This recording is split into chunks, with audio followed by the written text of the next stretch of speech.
What is up, Chads? The other night, my Titanfall disc plate fell down and it nearly decapitated me. I am a little bit disappointed that that wasn't the case, so I ended up having to move it to a place where it won't decapitate me, or at the worst, you know, damage my face, and then I have to go in for surgery, which I definitely cannot afford. But now I got this white space above my head that I want to get rid of. I don't know, maybe I'll commission a poster of Ronald McDonald and Colonel Sanders making out. Or Rosemary smoking crack. Or perhaps my narcissistic ass unboxing an ass. Actually, you know what? I'm lazy. I'll let you guys decide which one of these magnificent posters will be hung up in the back of my videos. I'll have a link down to the Twitter poll below in the description. Make sure to get your vote in before the week is up because it's the longest I can make a poll on Twitter. Smiling Friends is what happens when a Newgrounds animator doesn't sell out and become a half-baked, unfunny Let's Player. Isn't it weird that, like, at least once a day your hand is just, like, touching your asshole? Stop it. Get some help. Well, now that I've alienated all the normies, allow me to introduce you to my latest series, IIWW, or Is It Worth Watching?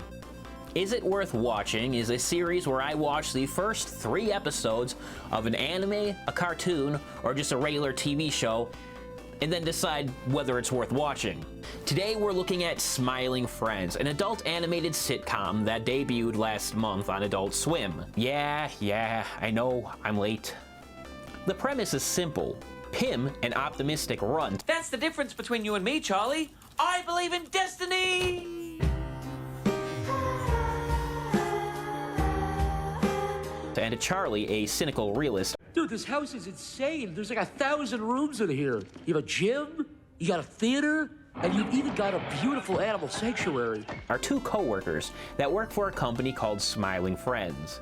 It's a small company that is devoted to making people smile. It's an odd premise and one that would definitely not work or even be legal in America. There are a few other coworkers and supporting characters at Smiling Friends Incorporated, like Alan, who is somehow one of the least unsettling employees.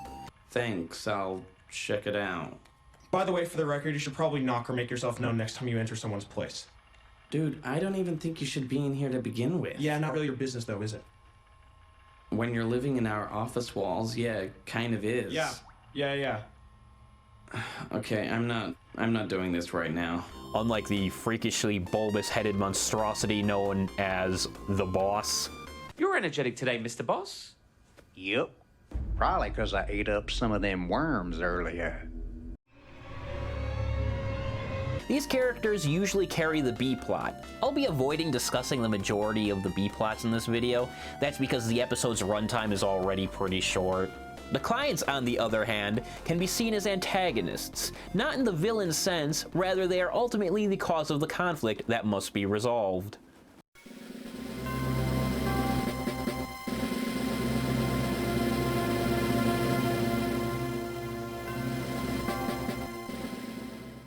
The episode starts off with a relatively mundane workday, but soon Pim and Charlie have one of the most unsettling work meetings I've ever seen in media. Hey guys!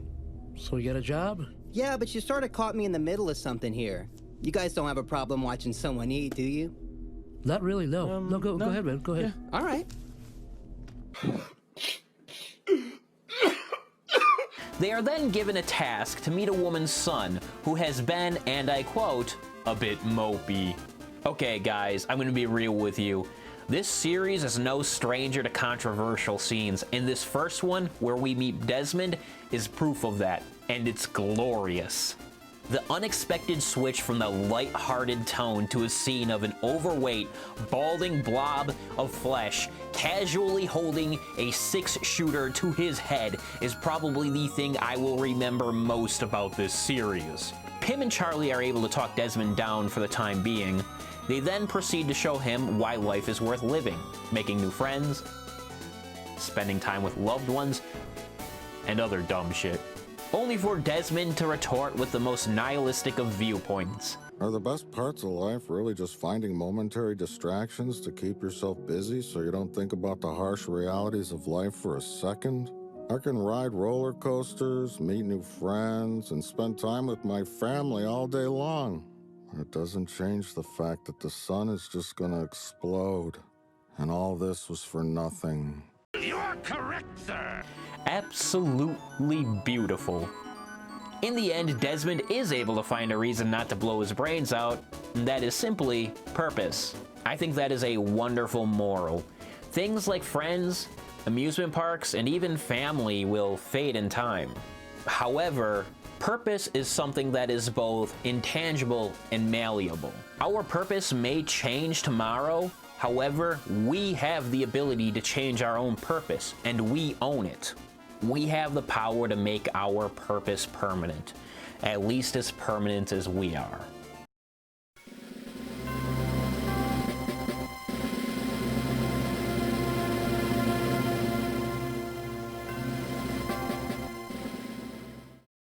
Episode 2 is about restoring a recently canceled celebrity to his former glory. Mr. Frog is, or was, a beloved American icon. That changed after Mr. Frog vored some TMZ journalist for 7 minutes. This is insanely unrealistic.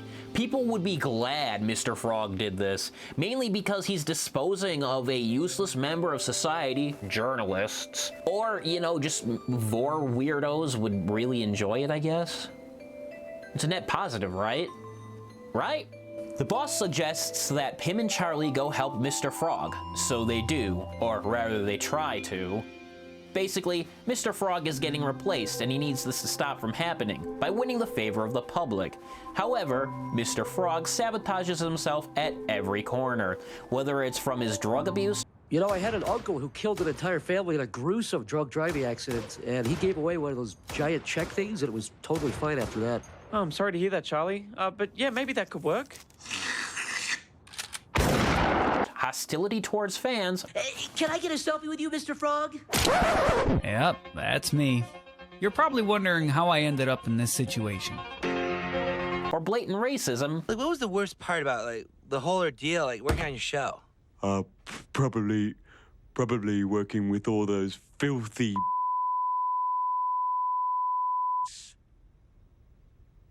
Every attempt Pim and Charlie make ultimately ends in failure. The takeaway I get from this episode is a commentary about how inconsequential cancel culture usually is. At least when it comes to Hollywood. I think this episode isn't quite as memorable as the first one. Hopefully this isn't the case for episode 3. This is not the case for episode 3.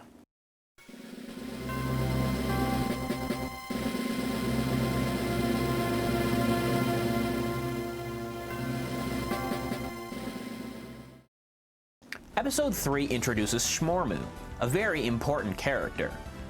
However, this episode's focus is on a text-to-speech shrimp. Are you the guy that called? Yes, I called. It is I, Shrimp. That is my name. What do you mean that shrimp isn't text-to-speech? Shrimp is actually voiced by David Firth, the creator of the cult classic series Salad Fingers. On the topic of voice actors, much of the talent is actually fellow animators and voice actors from Newgrounds. Back on topic. Shrimp's girlfriend, aptly named Shrimpina, left him. He wants to win her back. How do Charlie and Pim respond? Charlie suggests Shrimp works on bettering himself rather than focusing on trying to win back the ex that left him. Pim, on the other hand, wants to help win Shrimpina back. It's here we realize Pim is always wrong. Most bitches ain't worth winning back. As Charlie stated, they leave for a reason. Pim and Charlie both try to help Shrimp in their own way. Charlie attempting to make Shrimp more desirable leads to my favorite scene in the series so far. I do hope that Shrimpina likes my cool new attire. Look, I told you, man, you need to get over her, okay? There's plenty more fish in the sea. How do I look, yellow man? You look like you're about to tell your friend not to come to school tomorrow, man. Ah, yes, a school shooting joke. My personal favorite. Pim tries to get Shrimpina to agree to go on a date with Shrimp again by lying. Shrimpina is the only character that looks relatively normal, and with a cast that looks like this, she's almost the creepiest looking of all. Of course, Pim falls in love because, as we've previously established, Pim is always wrong. Okay, spaghetti disco, 7 o'clock, wine and music. Perfect. After this date, I'm sure Shrimpina will realize who she's meant to be with. Meant to be with. Huh.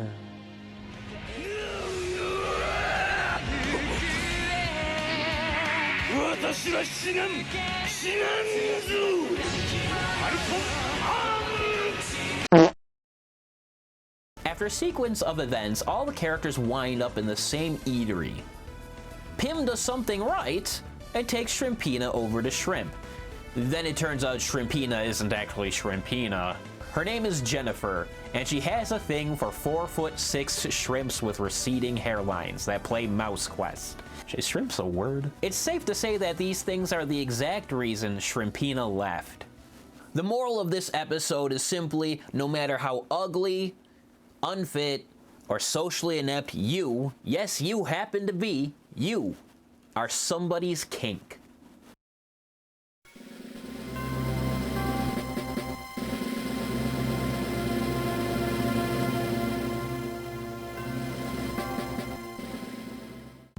Before I make my final decision, I want to mention some things I haven't had a chance to talk about yet. First up is the animation. It ranges from very well done to hilariously bad. The team also wasn't afraid to mix and match different styles of animation. This helps build the bizarre yet familiar world of Smiling Friends. There's also a lot of scenes with subtle oddities in the background. Just a lot of dumb shit, like a bird screaming with a human voice, or an end card saying Shmormu, who is very important, is dead.